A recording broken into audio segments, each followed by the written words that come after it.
Welcome, welcome. I just had a couple minutes here looking out over the entire group here, and I just was like thinking about conversations and friendships and opportunities we all have to gather together, tell stories, get reunited, reacquainted, learn from each other. This is going to be a great couple days. There's going to be a lot of great things we're going to learn about, a lot of great presentations we'll listen to that'll make us think more differently, expand our brains. But really, it's an opportunity for us to just gather together and think about how can we be better regulators? What can we do to protect the public? And what's our role in these things, especially as we started thinking beyond. So, we're right at 8 o'clock. We are going to start today with a welcome from Iowa, welcome to Iowa, and Venice from the Iowa board is going to get us started with that, and she'll invite her board members, and then shortly after their welcome, Dave Relling, the president of the Federation of State Boards of Physical Therapy's Board of Directors, will address us with the president updates, and we'll head to that point, and then shortly after that, we go to the candidate forum this morning. There's a break after the candidate forum, and then we have a keynote address. We'll have some Federation updates. We've got a lunch break where you'll go out, grab your lunch, come back in, sit.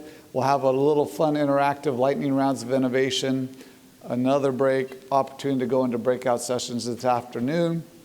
We'll come back together this evening for another great keynote, and that'll be day one. And we'll get a repeat again tomorrow. How great is this? What a great opportunity it is for us this weekend.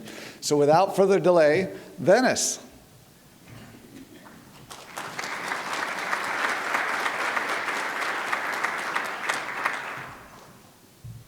Good morning. Welcome to Iowa. My name is Venice Venduras-Walsh, and I am the chair of the Education Committee. I feel privileged to introduce you to some people you need to know at this year's meeting and to go over a few administrative details. The Education Committee members and registration desk staff are available to help answer your questions over the next few days. They are wearing FSBPT polo shirts, much like this. The color will change. Today is green and tomorrow is blue. They will be present in all of our event spaces. Please reach out to me or them as needed. Funded members, you are expected to attend all educational sessions. You'll see your sessions in your schedule on the event website and app. Please look in your email and the event program for instructions on accessing it. We are a community of regulators, and we view the annual education meeting as a gathering place for sharing information. This year's program has an exceptional lineup of speakers. You can view their bios on the event website and app. We encourage you to be active participants in sessions. Please take some time this morning to review the ground rules in the program notebook. Since we audio record our sessions, please use a microphone when you speak. We welcome hearing from you throughout the meeting, and you'll also have the opportunity to complete evaluations at the close of each session. The evaluations are extremely important to us. The Board of Directors reviews them to improve next year's meeting. Please complete them for every session you attend. Finally, near the end of breaks, you'll hear chimes to alert you that sessions are about to begin. Please help us start sessions on time by keeping breaks to the allotted time. We have a full schedule this year, and I am pleased to welcome you to Iowa, and I invite my board members to join me on stage, Holly Little and Laura Green. And we would like to invite all of you to stand for a moment.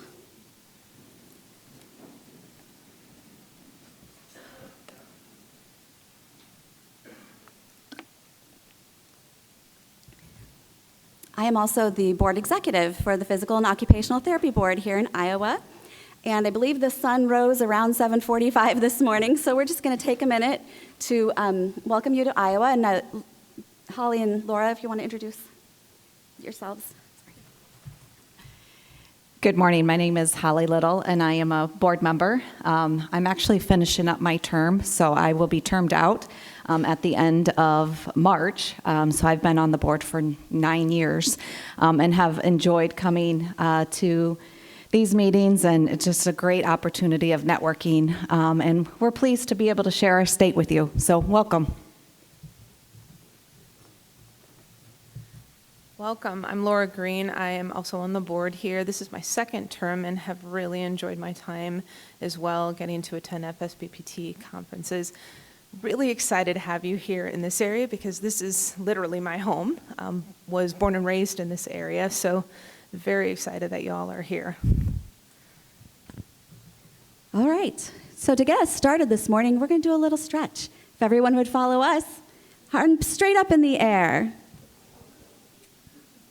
And now we'll do this beautiful shape. And welcome to Iowa.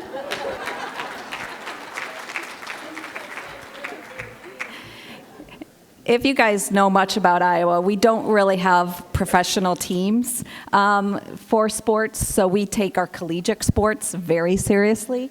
And I think Venice has kind of a video to queue up, but again, you are in the University of Iowa hometown. Tomorrow we'll be buzzing because I do believe that there is a home football game, and we love our Iowa Hawkeyes.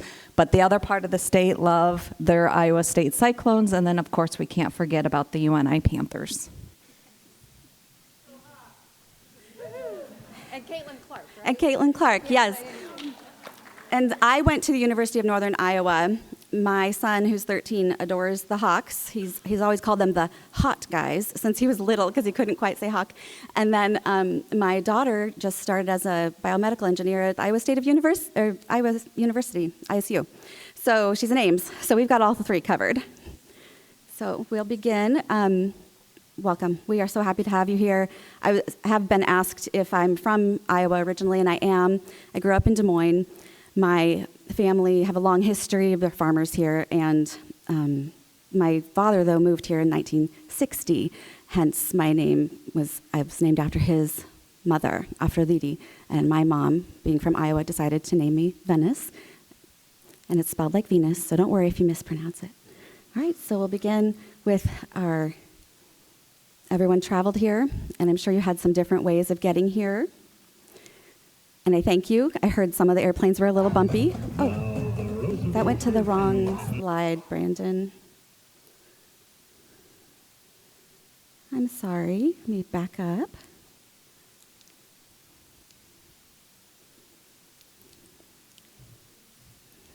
Maybe, okay. Okay. Thank you. And some of you might have come in on a John Deere. We're just so glad you made it here. Here at Kinnick. Take a look at the UI Iowa State Family Children's Hospital, and let's give a big Hawkeye wave to all the kids watching the game.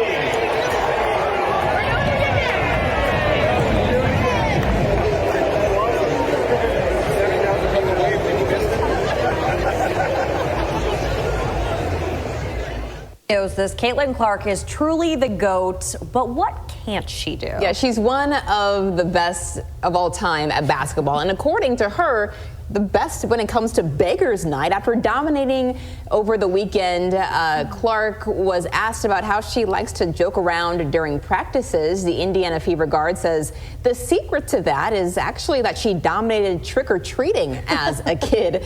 The West Des Moines native credited Des Moines' Beggars Night for her light and fun side. When you trick-or-treat in Des Moines, Iowa, you have to tell a joke to earn your candy. And I guess no other place really does that in the country. So you have to tell a joke you go and knock on their door, and you have to tell a joke to get your candy. And I know my mom's a stickler about it. If you don't tell a joke, you're not getting any candy. Those poor kids, they know better. So you better have a good joke at Halloween time. And what she also didn't share with reporters is that Beggars Night is not even on Halloween. Exactly. I don't get that. I never understood it. Did you guys have to tell a joke? No, because I didn't grow up here. See, I as a grew little up kid. in St. Louis, and we told jokes there too, and I was painfully shy and never wanted to ever. But you got to earn your candy. And you broke out of your shell eventually. The Iowa State Fair is about the butter cow and food on a stick and temporary tattoos and rides. And Baker's Night has happened on Halloween last night for the first time since 1938. Ledges State Park was formed by a glacier, creating these 100-foot sandstone bluffs that overlook the Des Moines River. It's about 45 minutes north of Des Moines. We have a lot of fun in Iowa in the winter, too, and it's quite beautiful, so we hope you'll come back then. Iowa State Capitol. This historic building is located in the heart of Des Moines, Iowa, and attracts visitors from all over the world. This gold-domed building, symbolic of the city's rich history, offers a glimpse into the diversity of the state's history. You can enjoy spectacular views of downtown from the hill which houses the Capitol building. There are a number of significant offices within the building, including the State Senate, the House of Representatives, and the Supreme Court. Also, the architecture makes it one of the most impressive buildings in the city. There are also many interesting historical artifacts on display. The State Capitol is open to self-guided tours, but reservations are required. After a tour of the Capitol, stroll downtown for a bite to eat and some shopping.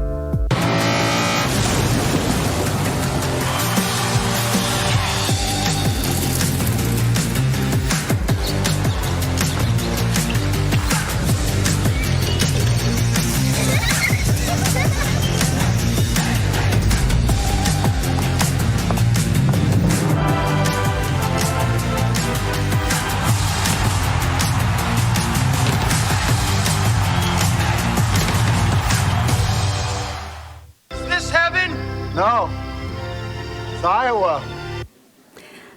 Lenore Freeman loves the cornfields of Iowa. She was a founding member of the Iowa Genealogical Society and my grandmother, and she just celebrated her 100th birthday.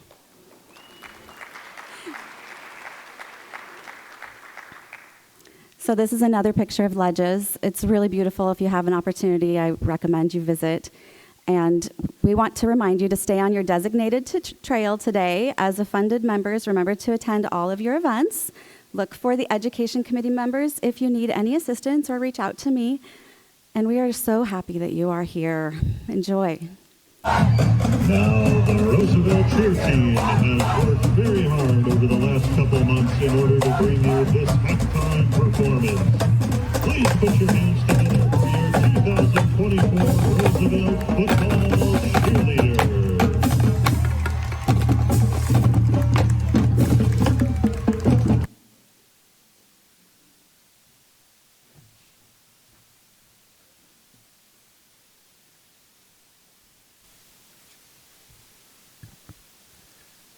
Thank you, Venice and Holly and Laura, for that wonderful welcome to Iowa.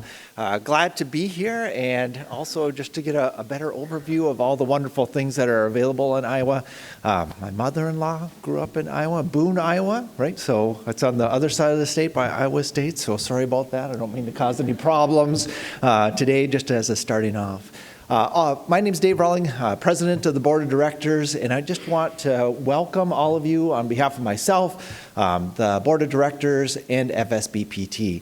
Thank you all for being here. We're looking forward to a wonderful annual education event that'll be occurring this weekend. And first thing I want to do is thank each and every one of you. I want to thank you for the board administrators, board staff, board members, exam development members and exam committee members, item writers, volunteers. I want to thank each one of you for your role in protecting the public and helping us serve our mission of protecting the public by serving, providing leadership and service to ensure safe and competent physical therapy practice. You volunteer and support that mission on a daily basis, and really appreciate all the work that you do to protect the public. I'm going to just hit a few highlights in my President's Report today. You can see more detail in the Delegate Handbook, full details about each of the different areas of focus that I'll cover quickly. Also, within the Delegate Handbook, which is online, you'll be able to look at the different reports from each of the committees, and they'll dive deeper into each one of these different topics. So the first one that we'll talk about is the examinations as far as the area of focus and some of the accomplishments that have occurred. And again, want to thank you because really your role on your boards, with your board administrators, within your jurisdictions, within the volunteerism for the organization helps to achieve these goals. So the board of directors, the organization, but you as volunteers, and you've probably heard this, that volunteers are the lifeblood of FSBPT, and that's true. And these are some of the accomplishments that you've been able to complete over this last year. And so the NPT is one of the primary tools to ensure entry-level competence, in addition to rigorous educational requirements from CAPTE-approved programs, along with non-CAPTE-approved programs that have met substantial equivalence through the coursework tool.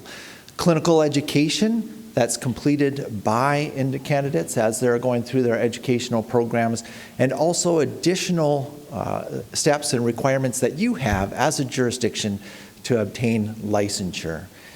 And there was a lot of lively discussion yesterday about the National Physical Therapy Examination, and I just want to take a minute or two to address some of those things as a former item writer, exam development committee member, somebody who's had the privilege as being on the board of directors as a liaison to the different committees, task forces, and activities for standard setting, also for looking at the Practice Act, or looking at the information that goes on to the examination, and attending TAP meetings, right? Just all the different things that go into that, the accreditation process that the exam side goes through with the Burroughs accreditation and the external accreditation process. And I want to assure you that the examination provides entry-level knowledge and competence and assessment of that entry-level knowledge and competence. But it is one part of that licensure process. You also have the education. You also have the clinical education. Those things are all in place along with any other requirements that you have as a jurisdiction to make sure that that person is safe and competent before they get licensed and start their clinical practice. So again, in the area of examinations, just want to highlight some of the achievements that have been obtained by item writers, education, the exam development committees, and then also other volunteers and staff members that have supported the National Physical Therapy Examination. So in the development, we've introduced last January the new content outlines. There were minimal changes from the previous content outlines, and same thing with the standard setting associated with that.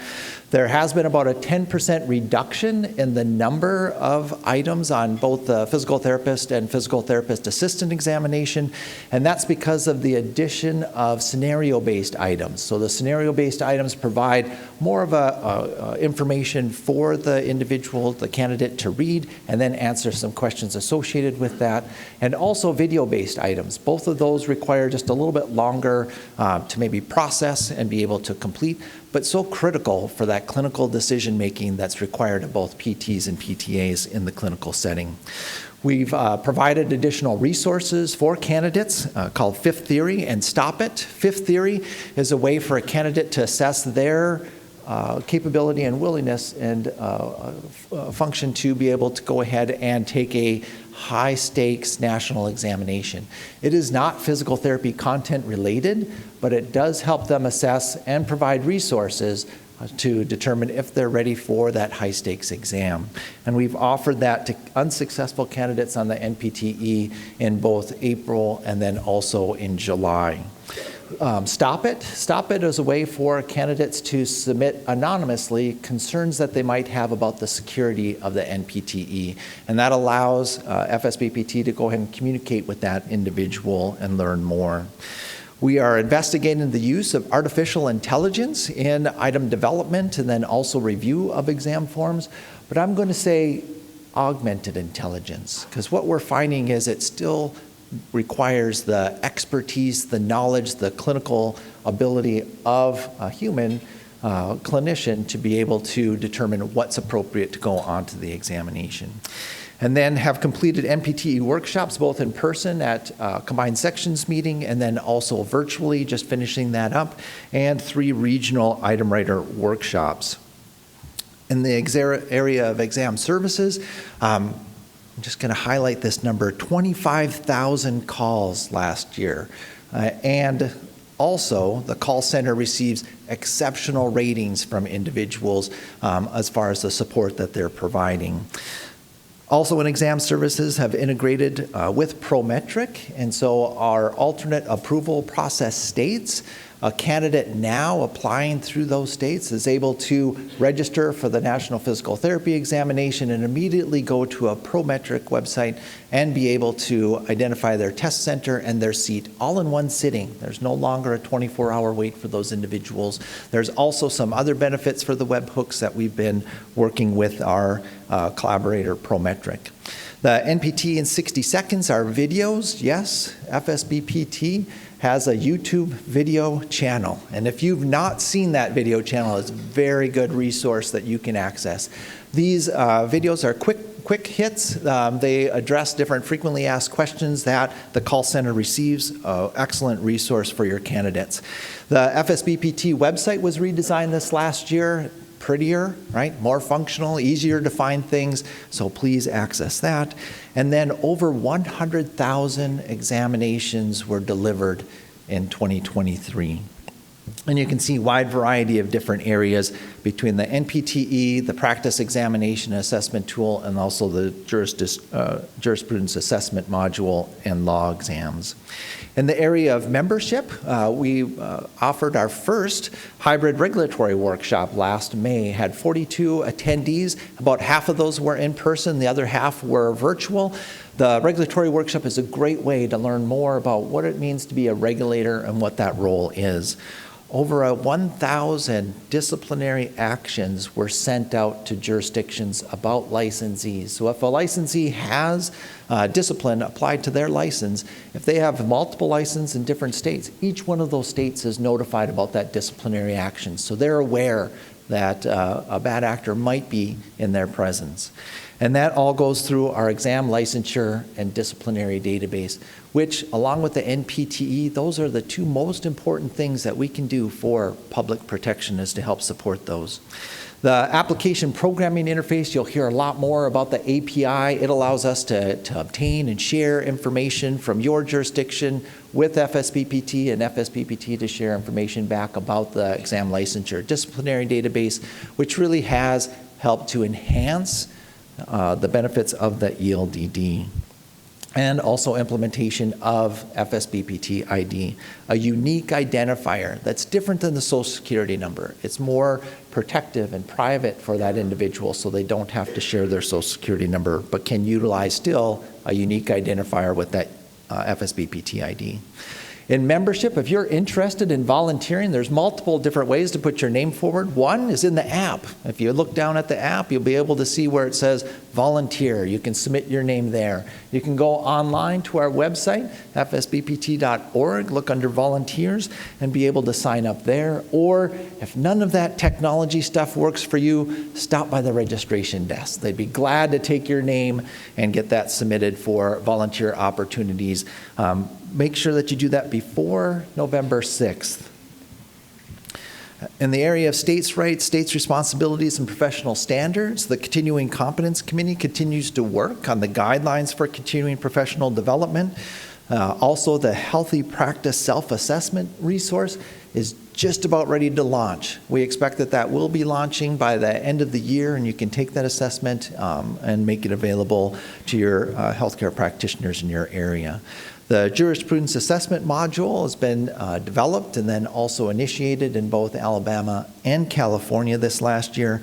And the Physical Therapy Licensure Compact continues to grow. We've seen additional jurisdictions that have participated in that. Now we're at 39. 32 of those jurisdictions are now providing compact privileges. So 39 out of 53 jurisdictions, that's over 70% of the jurisdictions are now participating in the Physical Therapy Compact, with last year over 8,000 different compact privileges provided, and this year expecting over 11,000 compact privileges. So it continues to grow, and the Compact Commission is doing a wonderful job about that. We'll hear more about them this weekend. In the area of professional standards, the Physical Therapy Cross profession minimum data set task force developed PT-specific items that can go on the CPMDS and be utilized for capturing data, workforce data from different jurisdictions. And then also the standards for communication about sexual misconduct and website audit tool have been implemented and utilized. Dry needling competency task force was able to complete their work, and their report should be coming up available relatively soon about looking at the competence required for dry needling. And multiple other resources have been created by the Reentry Task Force, the Sexual Misconduct and Boundaries Committee, and then also the Ethics and Legislation Committee.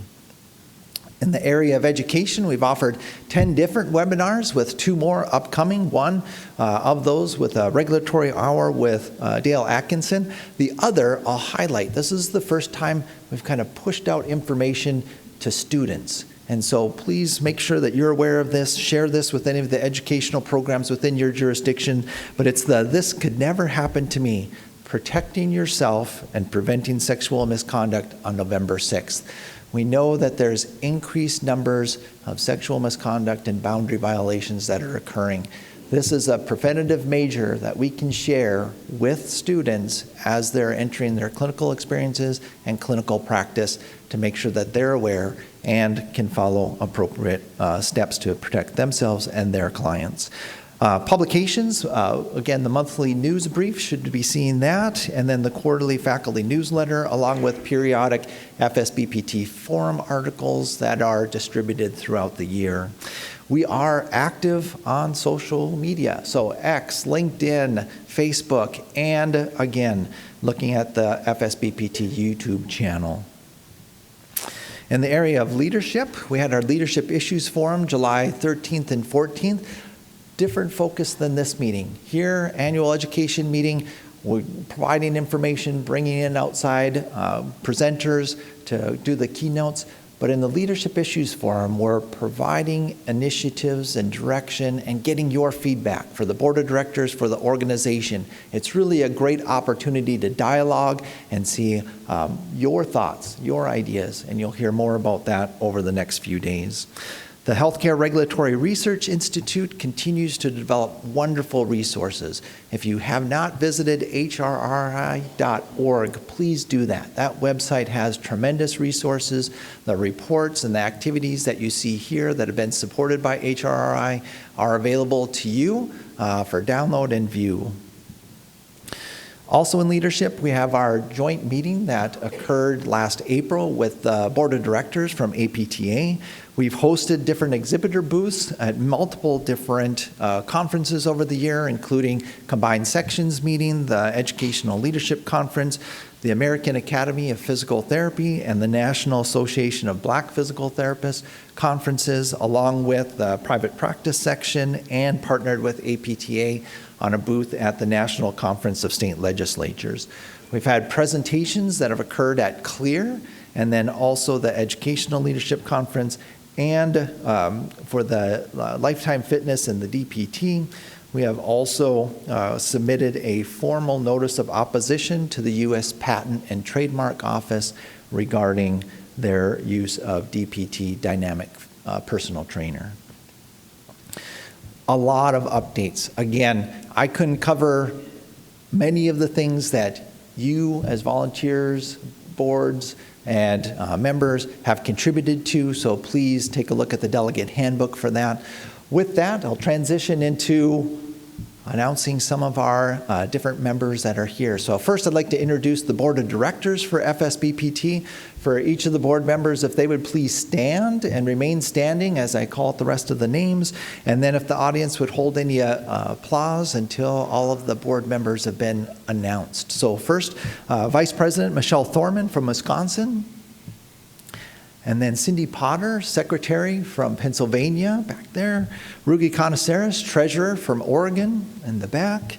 And then also our directors, Ellen Donald from Florida, Michelle Sigmund Gaines from Oregon, Stephen Scherger from Minnesota, and our public member, Chuck Ryder from Illinois.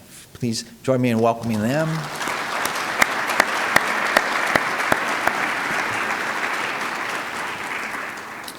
We have many guests. We've invited many individuals, and we're so happy that they're here to participate in our annual education meeting. And I also would like to introduce them, and if they could please stand, and again, if the audience would hold their applause until we announce all of the different guests. First, for the American Academy of Physical Therapy, Rob Tillman. Rob wanted to be here in person. He was unable to do that, but Rob will be online, and we welcome him to our meeting. For the American Physical Therapy Association, we have Susan Appling, Aaron Bishop, Taj Franklin, and Miriam Emery.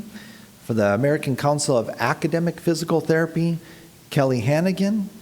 For the Commission on Accreditation and Physical Therapy Education, Mary Romanello. For FCCPT, Foreign Commission on Credentialing, or Foreign Credentialing Commission for Physical Therapy, we have Betsy Becker and Jamie Nolan. And then for the Physical Therapy Compact, multiple different members. We have Kathy Arney, David Harris, Corey Tillman Wolf, Lori Kendall Ellis, Jennifer Eglabat, and Jeff Rosa. And I'm sure there may be other members that are online from different organizations. But so please join me in welcoming all of these individuals to our meeting.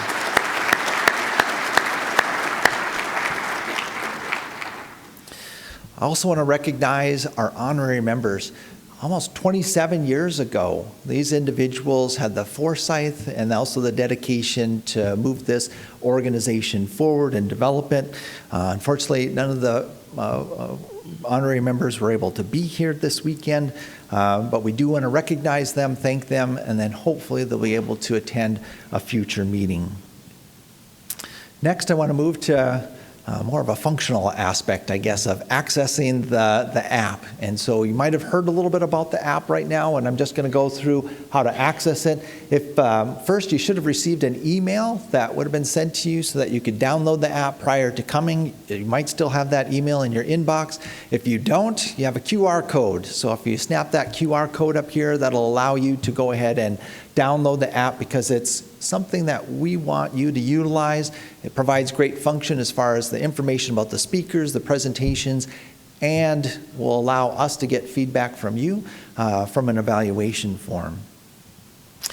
This is a very detailed process. I am not going to read that to you. What I will do is, if you're having any difficulties with that app, please go out to the registration desk, grab somebody from the education committee with their green shirt. They might be able to help you with that too, to download the information or get the information. And just to highlight a few things on the app itself, remember, it has the schedule, it has information about each of the different presentations that's there, the speakers, it allows you to interact with others, and it has the different slides and presentations. And don't forget that volunteering component in there too. We want you to utilize the app for evaluations. At the end of each of the presentations or the end of the morning sessions, you're going to see a QR code that comes up on the last slide. You can snap that QR code and go ahead and enter your evaluation form using that. Or as you go into the app, when you look at the description of the presentation, it'll give you a link at the bottom of that description so that you can go ahead and complete the evaluation form. This is very important to us as an organization, as the board of directors. We want to hear back from you how things are going with the presentation so it can be improved, so it can be enhanced for the next educational meeting. And with that, this is your first practice session. So this is live. I'll have you go ahead and snap that QR code, or you can go in and provide an evaluation of the President's address.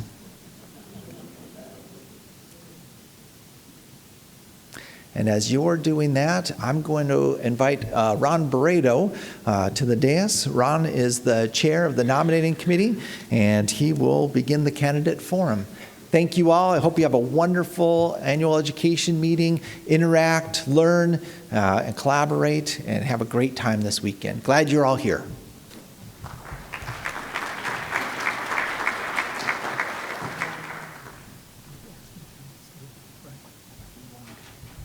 Fantastic. Thank you.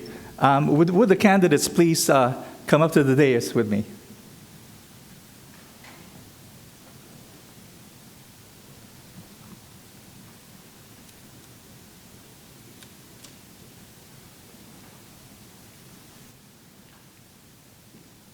As the candidates are coming up, I'd like to welcome you all to the second candidate forum. We're proud of the slate we have this year and look forward to hearing our candidates share their thoughts with you. I'm Ron Barreto from Tennessee, and I'm the chair of the nominating committee. Our other two committee members are Robert Freeberg from Utah and Adrian Price from Georgia. The nominating committee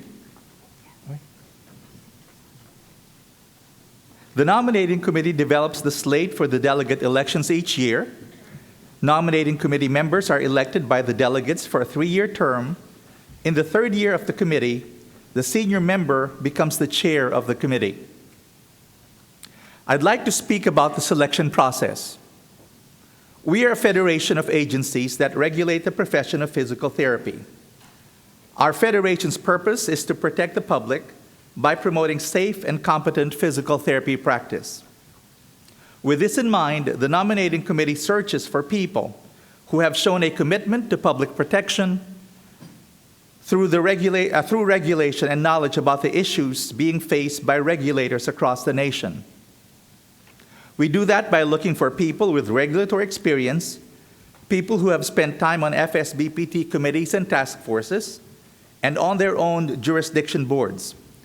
We expect that people we slate and that you elect will use their experience in regulatory matters to make decisions that forward the goal of safe and competent physical therapy. So you won't hear, go ahead and take a seat. Thank you. Sorry. So you won't hear the committee asking candidates about their positions on issues. We're more interested in hearing about their regulatory experience and accomplishments and how they view their role as leaders and decision makers. Since the board of directors speak with one voice, no one individual member of the board should publicly take a position on a topic before the board. As chair of the nominating committee, I will be actively monitoring the questions posed by the delegates. If a delegate asks a question regarding a candidate's position on an issue, I will restate the question to focus more on the candidate's decision-making process. Before we officially start the candidate forum, I'd like to remind everyone how we will be handling the questions and the candidates at this candidate forum. At the candidate forum in July, each candidate provided opening statements and answered the following question: what experiences have you had that make you a good candidate for the position for which you are slated? At this candidate forum, we will ask candidates to respond to the other question provided by the nominating committee, and then entertain any additional questions from the delegates and alternate delegates in attendance. If you are attending the candidate forum virtually, please type your questions using the chat window, and we will read your question to the appropriate candidates. Now let's talk about the candidates. Links to the candidate statements were posted to the FSBPT members' website and available on the FSBPT Annual Education Meeting app and event website. I hope you've had a chance to review them. First, the candidates for the board of directors. The secretary, treasurer, and director 1 positions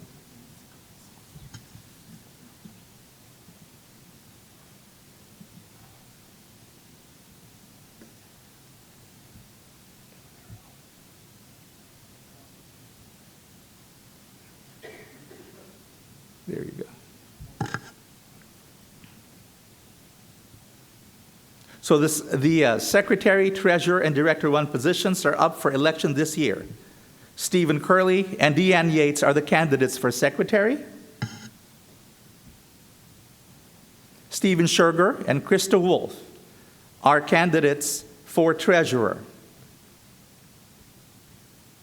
David Harris and Craig Miller are candidates for director 1. Finally, Bernardine Evans and Christina Lounsbury are candidates for the nominating committee.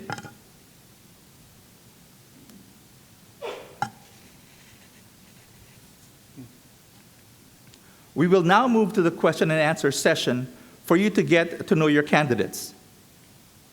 First, each candidate has 2 minutes to answer.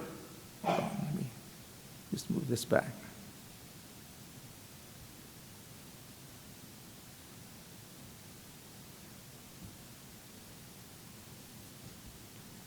First, each candidate will have 2 minutes to answer the question provided by the nominating committee. After that, each candidate will have 1 minute to answer any questions submitted by the delegates. We will share the candidates' responses in the following order. First, the candidates for secretary, followed by the candidates for treasurer, then Director 1, before ending with the candidates for the nominating committee. First, the candidates for secretary. The candidates for secretary have 2 minutes to tell us what the most important qualifications for the secretary position are. We'll hear first from Deanne Yates. Deanne.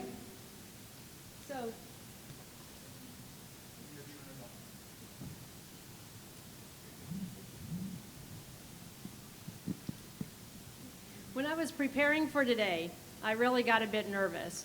But then I remembered what I tell my students. If it's important, you're going to be nervous. But if you're prepared, you need to focus on what you're going to do and worry about being nervous later.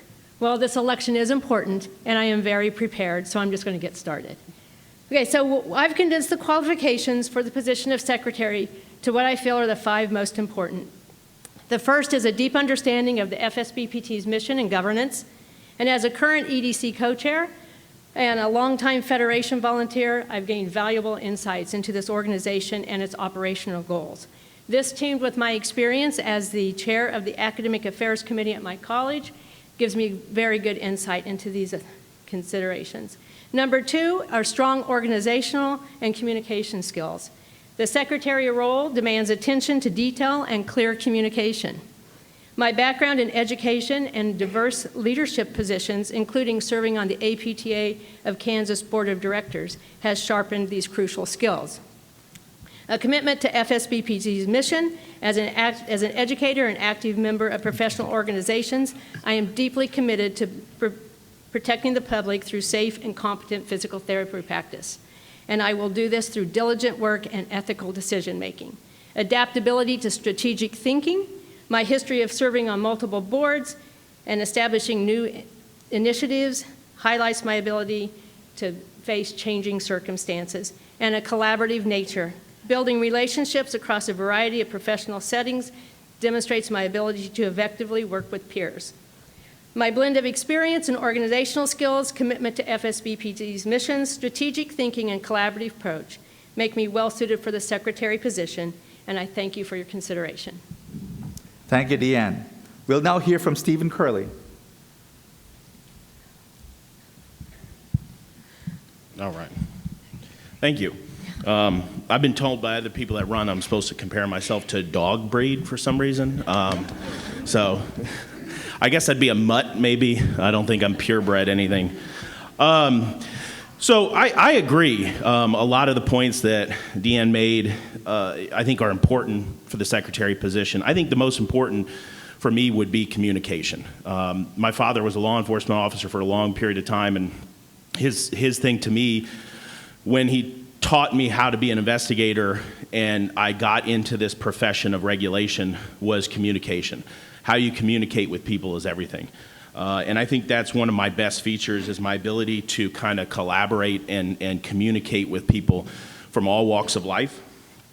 I think I've never been hesitant, for those that know me, to share my opinion, whether it's good or bad, whether you agree with it or not. I respect everybody's decision, but I think varying opinions is an important part of any collaborative or decision-making process. And I think that's very important for the board of directors, to have a lot of different opinions, to say, this is what I think should happen, this is what and we make a decision as a group.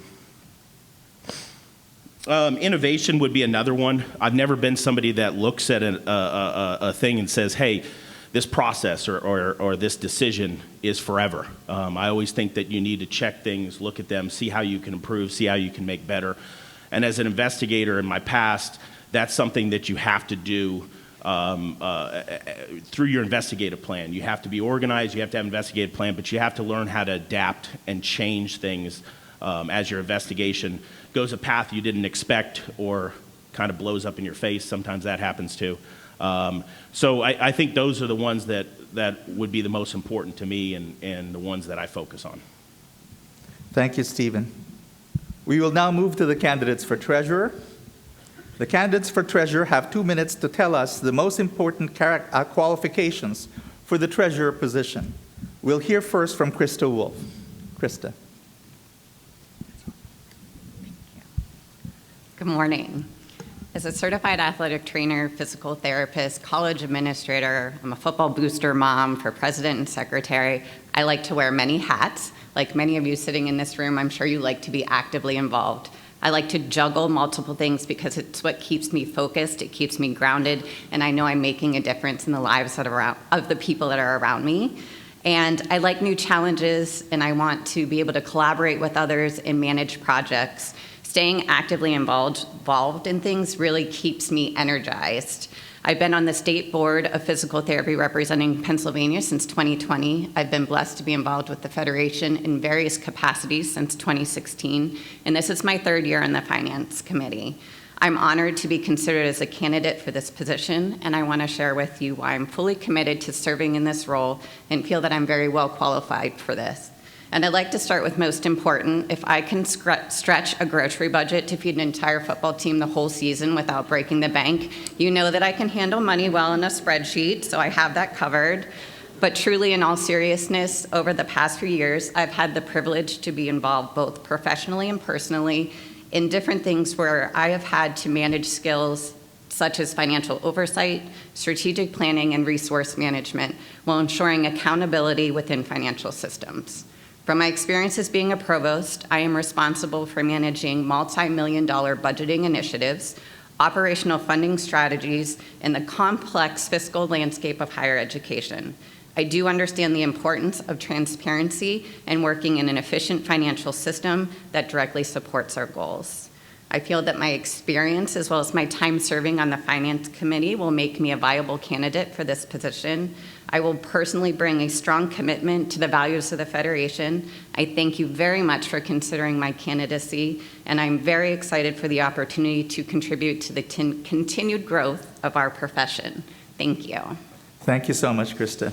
We'll now hear from Stephen Scherver. Good morning. What a great opportunity it is to share my thoughts on the qualifications for treasurer. There are 2 that I'd like to talk about. The first one being financial acumen, and the second one being a collaborative leader. By financial acumen, I mean the individual needs to have experience in making financial decisions. They need to understand the short and long-term implications of those decisions. They should be able to help others understand complex financial data. Additionally, they need to understand the products that the Federation produces and sells and what it takes to develop, maintain, and expand those products. That expansion leads to a diversification of revenue, which makes the organization a more stable organization financially. They also need to understand how the capital markets and other financial factors influence nonprofits, such as the Federation. And when financially possible, reinvestment can occur in its shared goals in public protection. An example of this would be the creation of HRRI, the Healthcare Regulatory Research Institute, or direct grants to jurisdictions to help you with your public protection goals. Being a collaborative leader, the treasurer is the chair of the Finance Committee.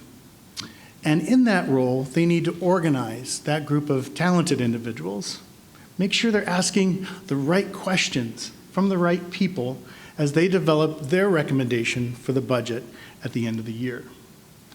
I hope you can see that I am prepared and passionate about serving in the capacity and the role of treasurer, and I want to thank you for your consideration. Thank you, Stephen. We will now move to the candidates for Director 1. The candidates for Director 1 have 2 minutes to tell us the most important qualifications for the Director 1 position. We'll hear first from Craig Miller.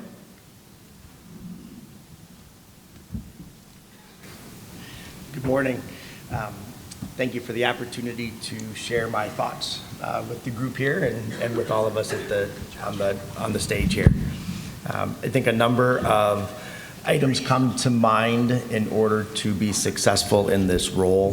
The first is awareness. Awareness is incredibly important to be able to understand what is happening within our profession and for the patients that we serve, right? I mean, every single one of us comes up here for the main purpose to take care of the patients, right? Whether that's in person, remotely, what have you, whether it's to prepare the students for what they're going to do in their professional career, but it's being aware of what is occurring around you presently and in the near future. The other quality that I think is important is having a perspective-minded thoughtfulness. And that's where you can really truly be able to take in a number of different perspectives at any one time so that you can be respectful for the ideas that others have and not come across as someone who doesn't want to accept a different way of thinking if it doesn't match your own. To be able to be out there as the director and work with the different jurisdictions as a liaison, I think that's incredibly important, to respect each and every individual opinion that's out there and then work it into a meaningful way so that as a group they can collaborate. I've had the good fortune to serve on the Ethics and Legislation Committee to help develop a number of resources that are on the FSBPT website. I believe that my experience as a legislative director for the Professional Association and being a committee chair is helpful to round off my ability to share my thoughts and experience to improve the organization and the people that we serve. Thank you. Thank you, Craig. We'll now hear from David Harris. Good morning. Throughout my career, I've been deeply committed to advancing the standards of physical therapy, working tirelessly to ensure that our field not only meets regulatory requirements, but truly embodies excellence in patient care, education, and ethical standards. My experience spans both leadership and clinical practice, giving me a comprehensive perspective on the needs and the challenges that face professionals daily. This background equips me with the tools to develop policies and initiatives that are realistic, effective, and supportive of the mission.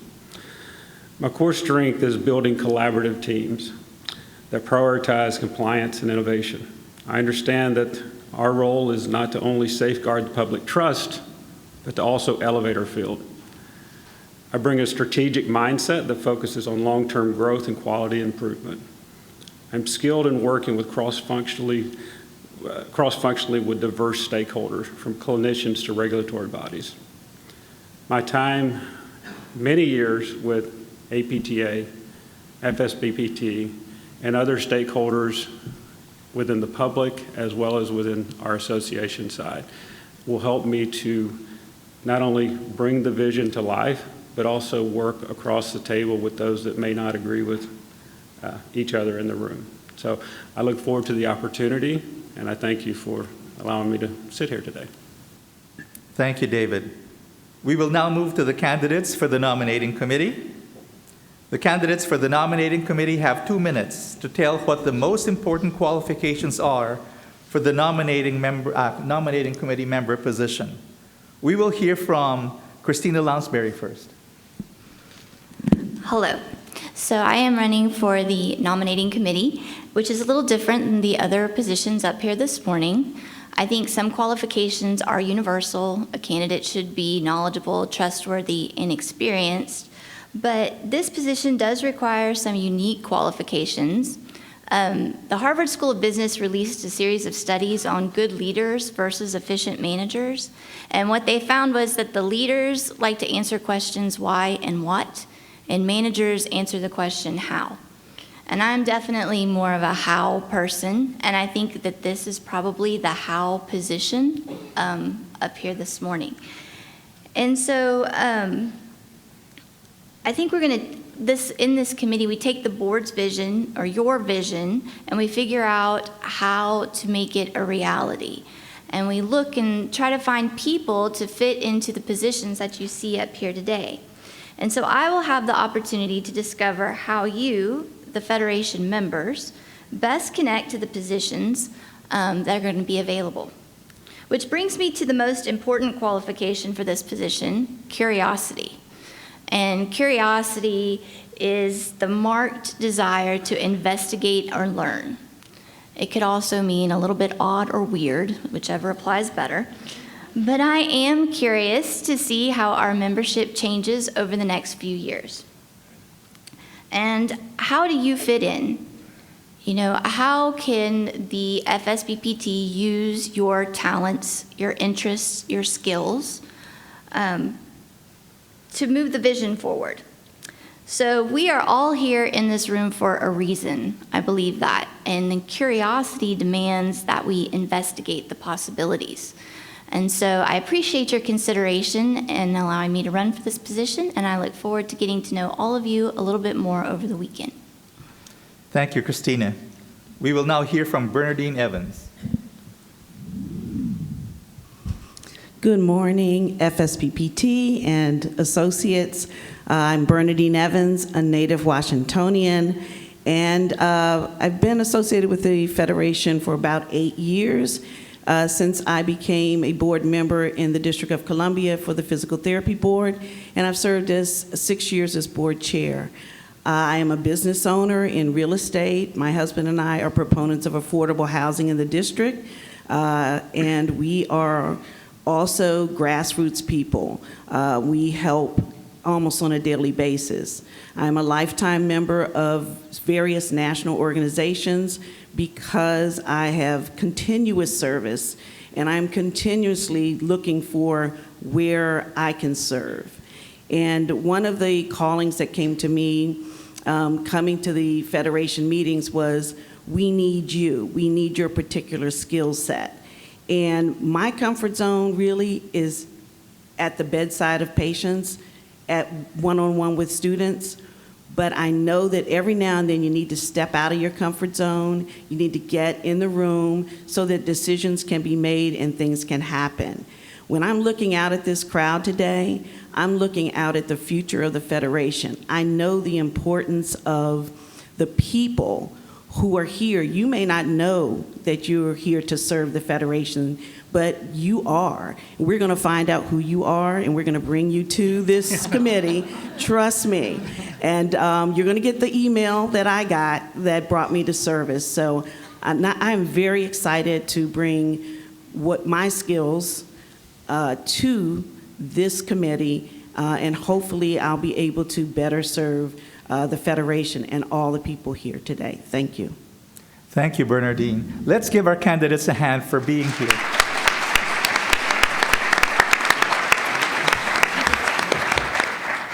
Now we have time for you to ask a question of any or all of our candidates.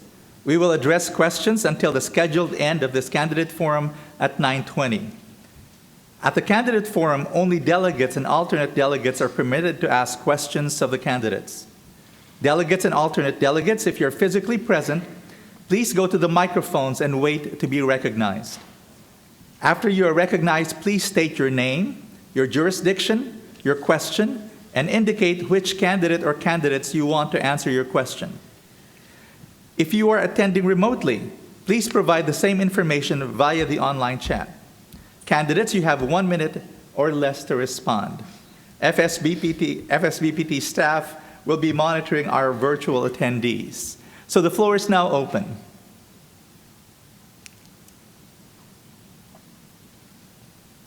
Yes, please.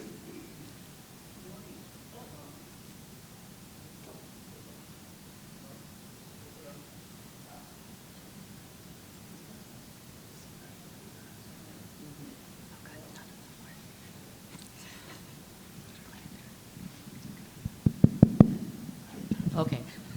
Good morning. I'm Katie Dale with Washington State Board of Physical Therapy. Boy, I really don't know who I want to direct this to. Can I leave it open just this one time? I'm kind of a rule breaker. That's why I shouldn't be up there. I know Katie, she is.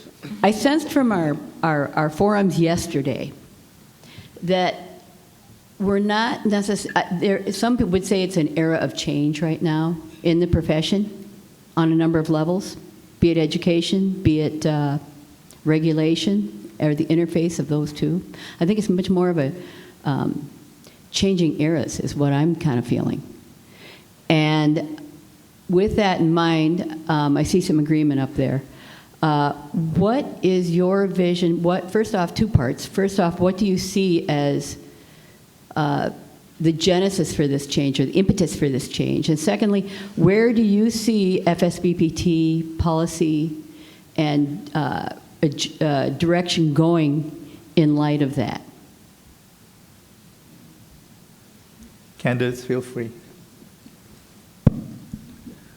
Thank you for your question, Katie. And yes, you are a rule breaker. So, I think the biggest thing is this opens up a healthy conversation. So it opens up the opportunity for all of us in this room to collectively work together to find the solution.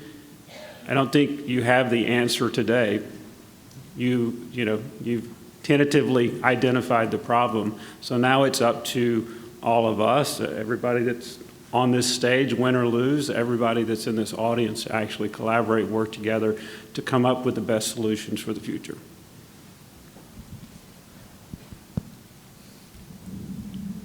I'd like to address the last part of your question about the Federation's role. And I think the Federation's role is a strict adherence to our mission, and that's to assure that there's safe physical therapy services to our public. It's public protection, and that should probably guide our decisions.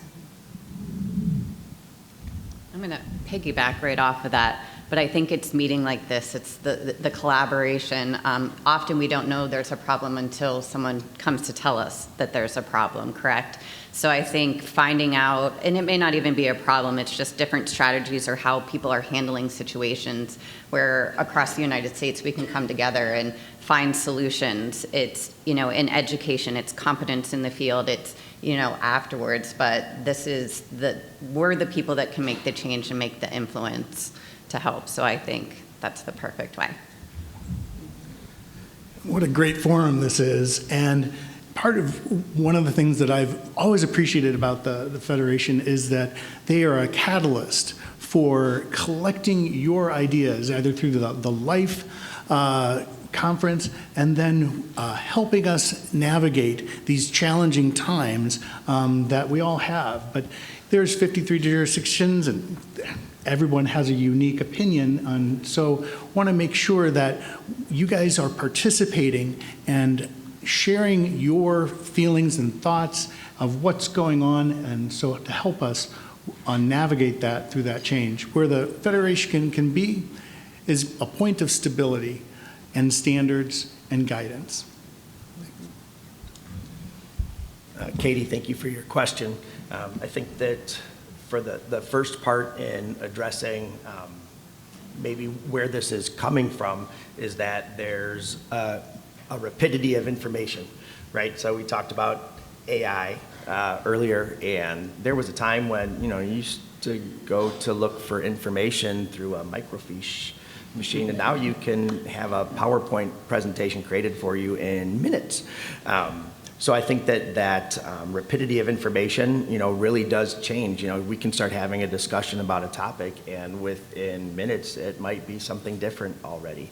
I think the way that our policies from a Federation standpoint is to make sure that we still protect the whole, right? And, we can talk about, the bell curve and, what happens on either end, but, our goal is to really serve the entire public so that we can take care of everybody and truly not leave anybody behind. Oh, go ahead. Oh, okay. I think that there's a lot of issues, way more than a minute will allow. But my thought process for any issue, any problem that comes up is, what causes the issue? And I think that there's a lot of answers to that, and I'm sure everybody in this room has varying opinions of what has kind of led us to this point. But anytime I run into an issue, to me, and that's what the Federation has been good about, if you bring up the issue, I think that, there's an increase in boundary complaints. Well, we need to look into that specific portion. And what comes out of that are things like the Informed Consent Task Force. So when you start to work one side of the problem, you realize, there's another thing, and there's another thing, and you can continue to work each individual.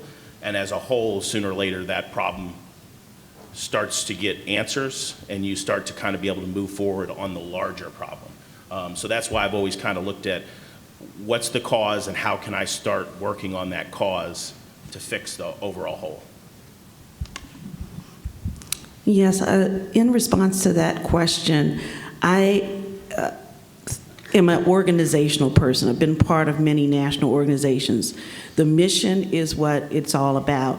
The Federation is a good organization, but what makes it a great organization is the fact that when I come to these meetings, I then go out to where this meeting matters, to the patient bedside, to the practice areas, to those areas where the students who are taking the MPTE. And I see results. That is one thing that has always fascinated me about the Federation, is the fact that I come, I think it's just me, I think it's my little voice, and I don't think anybody's listening, but lo and behold, a policy will flip up on that screen that shows me somebody's listening, and then I go and I see the benefit to the patient, the benefit to the public, the benefit to the students and practitioners. So I think that's the great thing about this process in the Federation, is not just the meeting, but the responsiveness to what is brought forth in the meeting.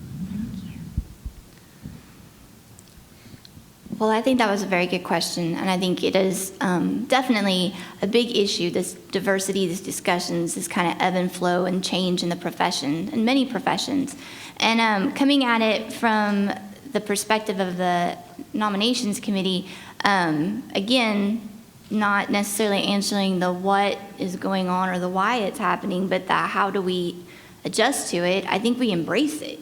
I think going out and fostering those conversations and finding people that are truly invested in keeping the public safe. And I think that in this position, that would be how I would address those issues.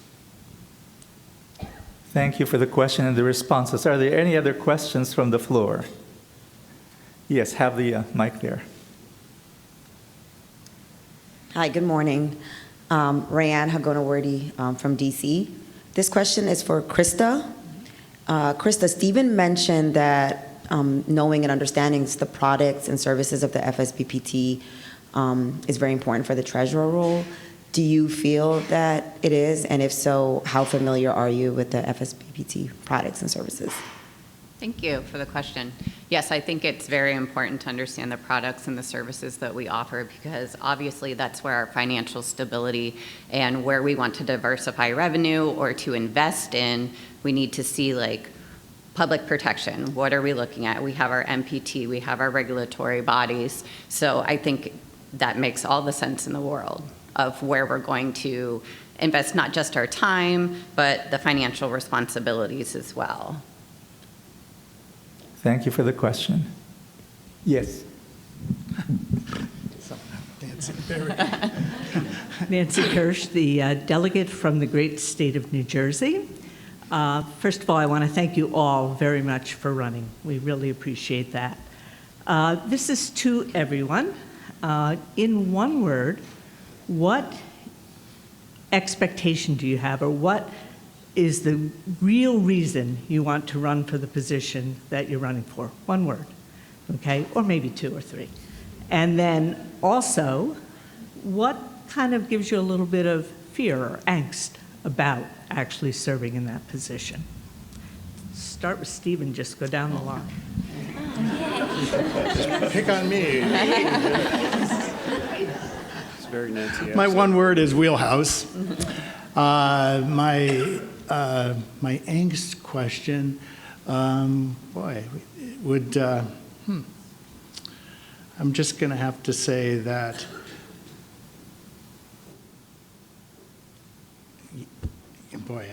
the angst for me is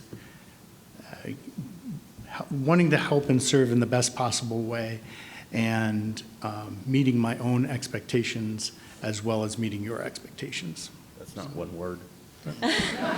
She said the one word for the first question, and then I rambled on for the second one. So, yeah. I'm going to break the rule and use a couple words as well. I think financial oversight, for sure. Angst is the unexpected expenses that may come in. It's more than one word, sorry. But anything like that. You never know when something tragic could happen or anything of that nature, and then you have to be responsible for those. If I'm correct, it's supposed to be one word for why. And mine would be service to, and then my angst is that I make sure that I live up to the expectations, as Stephen mentioned, of not only the Federation, but to the public as well, again, to follow our mission. My 2 words, because I never do anything in 1 word, are service and integrity. Those are the things I bring to the table, and my angst would be missing the diamond in this room, because I didn't get to meet you, who is perfect for some service in this organization. So if you didn't meet me, please meet me at some point in time. Mine would be public and unknown. Follow the rules. The unknown. I am a regulator, so if I don't do that, I don't know. It's a great question. I think that the one word that I would use is consistency.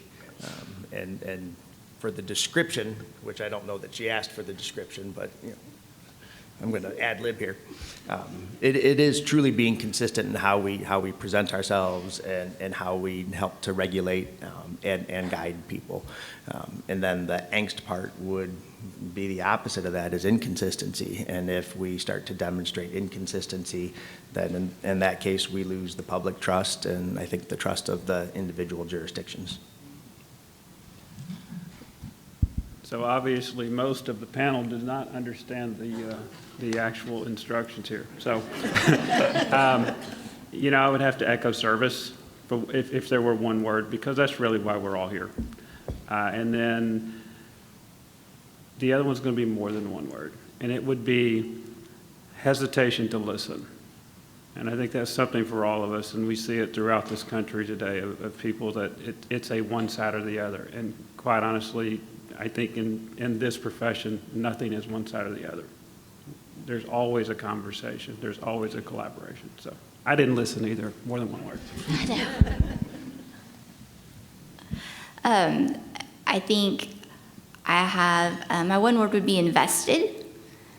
I think my angst is similar to Bernadine's, is that I'm not naturally an extrovert. I'm sometimes very introverted, so starting conversations can be difficult, although I make myself do it. So the same thing, not getting to know everyone equally. Thank you for the question. Are there any other questions from the floor or in virtual land?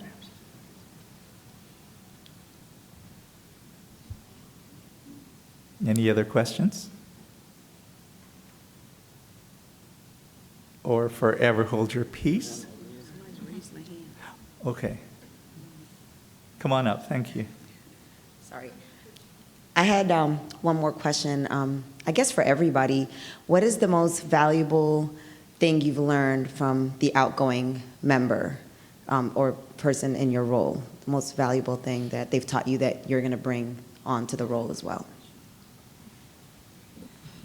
Well, first, I had the honor of working with Rugi for 6 years on the Finance Committee, and he is the true Jack Russell Terrier. So the one thing that I learned from him is he did so much in organizing to where the Finance Committee is now probably a very efficient entity, as well as just working with the Federation staff to get the finances delivered in a way that all board members can understand what's going on, all staff understand what's going on in a clear manner. And I think, wish we could showcase that more, but we're in debt to Rugi, so thank you, Rugi. I would agree. 3 years ago when I first started on the Finance Committee, and we get the monthly budgets, and I'm reviewing it and looking at it, and I was like, oh boy, where do I start? It's a packet that's like that big. Rugi was wonderful. He was so organized. He gave us a 2-pager. These are the things that you want to look at. These are the differentials that you want to pay attention to. This is what would be a red flag, and then you can further investigate it. And that's the communication with your liaison, because we all have liaisons within our departments. So if we have questions like, oh, there was a big increase here, what happened? Oh, it was COVID. Okay, that makes sense. And then you can justify where diversification of different funds may get shifted throughout the year. But truly hats off to you, Rugi. You did a phenomenal job, and without you, it wouldn't have been such a seamless process. Okay, from Cindy, the outgoing secretary, I've learned through just observation and some conversations the importance of trusting others and being trustworthy yourself. And there's that kind of quiet ability to sit and observe and then take action. I get an easy one, Ron. And Adrian, and of course there's Rick and Jeff, who are all have taught me the importance of making someone believe in themselves. And a lot of times we don't see ourselves in leadership positions or in certain positions, but Ron especially was able to talk to me, and he just basically, he's a very comforting tone, was able to lead me towards seeing myself in this position in the Federation and believing in myself, and talking me through the 3 years of commitment that comes with this role. So thank you very much, Ron, and I'm going to pass it on. So, not just Cindy, but I think all the board members would be, I guess, the idea of humility, but how it's acted upon is kind of what I want to focus on. I have a mentality of, oh, there's an issue, I need to fix it. And sometimes, you get ahead of yourself and you may not listen to the full issue. And sometimes that's what through this whole experience, what I've learned is sometimes the best thing is to sit back and just listen and let kind of the issue that somebody's having, let them unfold it completely, and then as a group try to decide how to move forward. So having that, I guess, humility to listen is important. So. All right, again, thank you for the question. I would say from the director positions 1 through 3, and with Ellen, I think it's presence, right? It is truly being present and available for those that need you. Lead when you need to lead, listen when you need to listen, and fully collaborate and engage as the time allows. So I think that presence and being there in the moment is probably the biggest takeaway. Yeah, so I've had the privilege of knowing Ellen for a number of years. So this is kind of fun for me on this side. I've seen her not only in this organization but many others. But I think the biggest thing that I would learn is learning when to lead and when to not lead. So it's knowing how to lead from the front and the back, and that's what I've seen Ellen do very well. I see it out of all of the directors, all of the board of directors here, but knowing when to listen and take in what's going on, never getting too heated, the conversation, guiding the conversation when it needed guiding, and helping people to kind of get back on track. And I think that is so vital for a director. We talk about collaboration and trust and all that, but if you can't guide the conversation in a very personable way, you can't really bring it back to the center. And I think she does a remarkable job at that. I think what I've learned from the committee through this process is the importance of persistence. So don't take no for an answer. Is the first one, and then secondly, compassion, because they've all been through the process as well. So being able to stand with you in your nerves and in your concerns and walk you through it, and I think that those are both very admirable traits in the committee. Fantastic, thank you so much. It looks like we've almost run out of time, so let me go ahead and thank our candidates for their willingness to run for office. Give them another round of applause.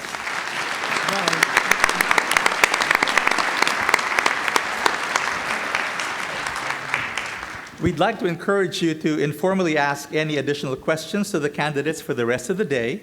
The polling will open shortly. You will receive an email from Election Buddy that will contain the link to the ballot. You must submit your ballot by 7:59 p.m. Central tonight. If you have any troubles logging into Election Buddy, please stop by the registration desk and they will reach out to the FSBPT staff to provide assistance. Thank you for your attendance and enjoy the rest of the conference.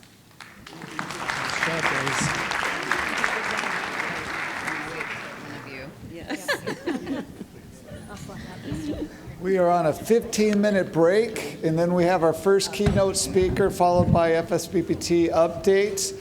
Great opportunity to get your photo taken from the photographer, so I'd encourage you, if you haven't done it yet, go visit the photographer on your break, and we'll be back in 15 minutes. Thank you.